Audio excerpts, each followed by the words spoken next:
안녕하세요. 곽정은 변호사입니다. 오늘은 체포에 대해서 말씀드리려고 합니다. 수사상 신체 구속에는 체포와 구속 두 가지 종류가 있습니다. 체포는 구속보다 완화된 요건 속에서 피의자의 신병을 단기간 동안 확보할 수 있는 인신 구속 장치입니다.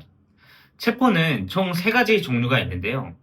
영장에 의한 체포, 그리고 두 번째로 긴급 체포, 세 번째로 현행범, 준현행범 체포, 이렇게 세 가지가 있습니다. 영장에 의한 체포가 적법하려면 두 가지 요건이 충족돼야 됩니다. 피의자가 죄를 범하였다고 볼 만한 상당한 이유가 있어야 되고, 두 번째로 수사기관의 출석 요구에 응하지 않거나 응하지 않을 우려가 있을 경우, 이 두 가지 요건이 충족되어야 영장에 의한 체포가 적법할 수 있습니다.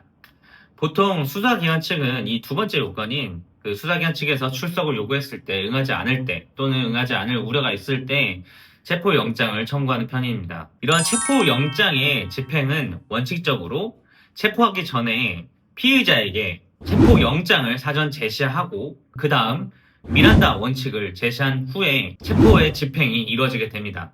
그러나 급속을 요하게 되는 경우 또는 이러한 체포영장을 제시할 여유가 없는 경우에는 체포한 후에 이러한 영장을 제시하고 미란다 원칙을 고지하더라도 적법한 체포에 해당하게 됩니다.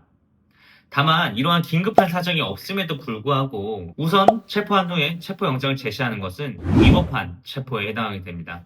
이렇게 체포영장은 있으나 영장이 없이 긴급하게 체포할 때는 공소사실에 대한 요지를 얘기하고 그리고 체포영장이 발부되었다는 사실을 고한 후에 체포할 수 있습니다.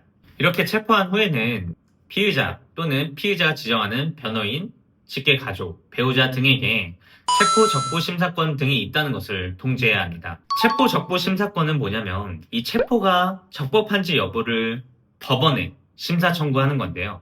법원은 이러한 체포가 부적법하거나 부당하게 된다면 피의자를 석방해주는 제도를 의미합니다. 또 다른 피의자가 가질 수 있는 권리는 이 체포영장에 대한 등본을 청구할 수 있습니다. 그리고 변호인을 선임할 수 있는 권리를 가질 수 있고요.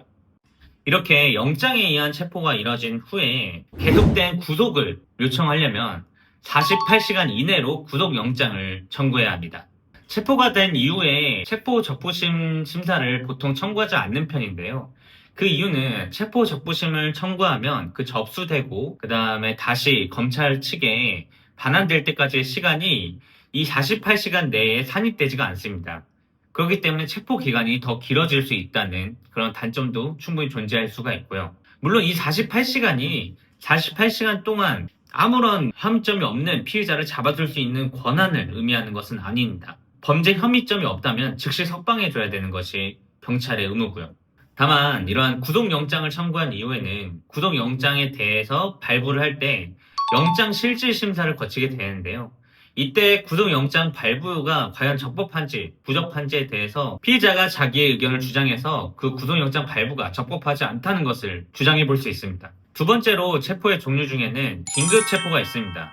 긴급체포가 적법하려면 첫 번째로 장기 3년 이상의 징역 또는 금고의 죄를 범하였을 만한 의심이 되는 상당한 이유가 있을 것.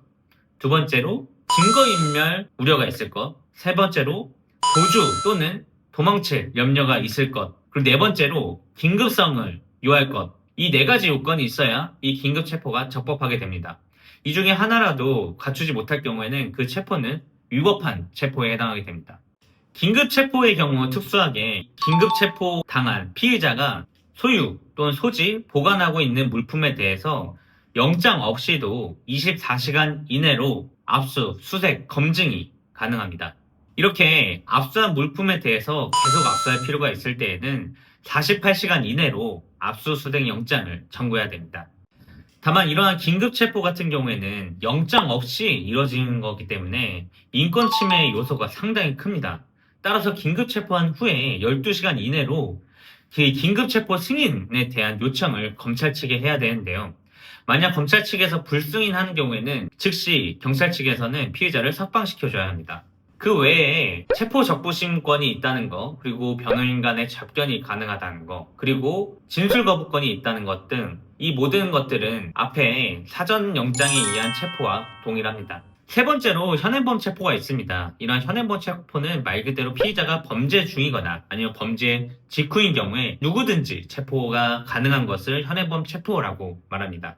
또한 이 범죄 직후 또는 범행 중이 아니더라도 범인이라고 불리며 추적당하고 있거나 아니면 흉기를 소지하거나 그 신체나 아니면 의료에 뚜렷한 범죄 증거가 있는 경우, 그리고 인적사항을 묻자 도망가는 경우, 이러한 경우에는 준현행범이라고 해서 준현행범 체포가 가능합니다. 현행범 체포 같은 경우에는 명문 규정상으로는 체포의 필요성이 따로 규정되어 있지는 않습니다. 체포의 필요성이라고 함은 이자가 실제로 도망칠 염려가 있다든지 아니면 증거인멸 우려가 있다든지 이런 것들이 체포의 필요성에 해당이 되는데, 명문 규정이 없더라도 판례는 현행범 체포이더라도 이러한 체포의 필요성이 있다는 것을 요건으로 삼고 있습니다. 이 현행범 체포의 요건을 다 갖췄는지 여부는 그 체포 당시의 상황을 기초로 보통 판단하게 됩니다. 다만 이러한 현행범 체포에서는 임의 제출물에 의한 압수가 좀 문제될 수 있습니다. 왜냐하면 명목상으로는 이미 제출임에도 불구하고 그 실질을 따져봤을 때는 수사기관 측에서 어떤 우월적 지위를 이용해서 강제적인 압수를 하는 경우가 발생할 수 있습니다. 이렇게 임의로 제출했다는 제출의 임의성은 검사에서 증명 책임이 있습니다. 이런 것을 입증하지 못했을 때는 그렇게 임의 제출을 통해서 압수한 물건이더라도 이것은 증거 능력을 가질 수 없기 때문에 형사재판에서 증거로 사용될 수가 없습니다. 또한 현행범 체포에서는 수사 준칙에 따르면 계속 구금할 필요가 없는 경우에는 즉시 석방해야 합니다. 이러한 현행범 체포는 앞서 말씀드린 영장에 의한 체포, 그리고 긴급 체포와 마찬가지로 체포 적부심을 청구할 수 있는 권한이 있고요. 그리고 변호인과 접견할 수 있는 권한이 있습니다. 체포를 당하게 되면 막상 무엇을 할지 모르고 상당히 무섭게 느껴집니다. 그러나 체포됐다고 해서 그 체포가 반드시 이 사람이 죄를 저질렀다라는 것을 의미하지 않습니다. 그러니 부디 자기가 가질 수 있는 헌법상 권리가 뭔지에 대해서 명확히 인식하시고 억울한 일이 없길 바라겠습니다.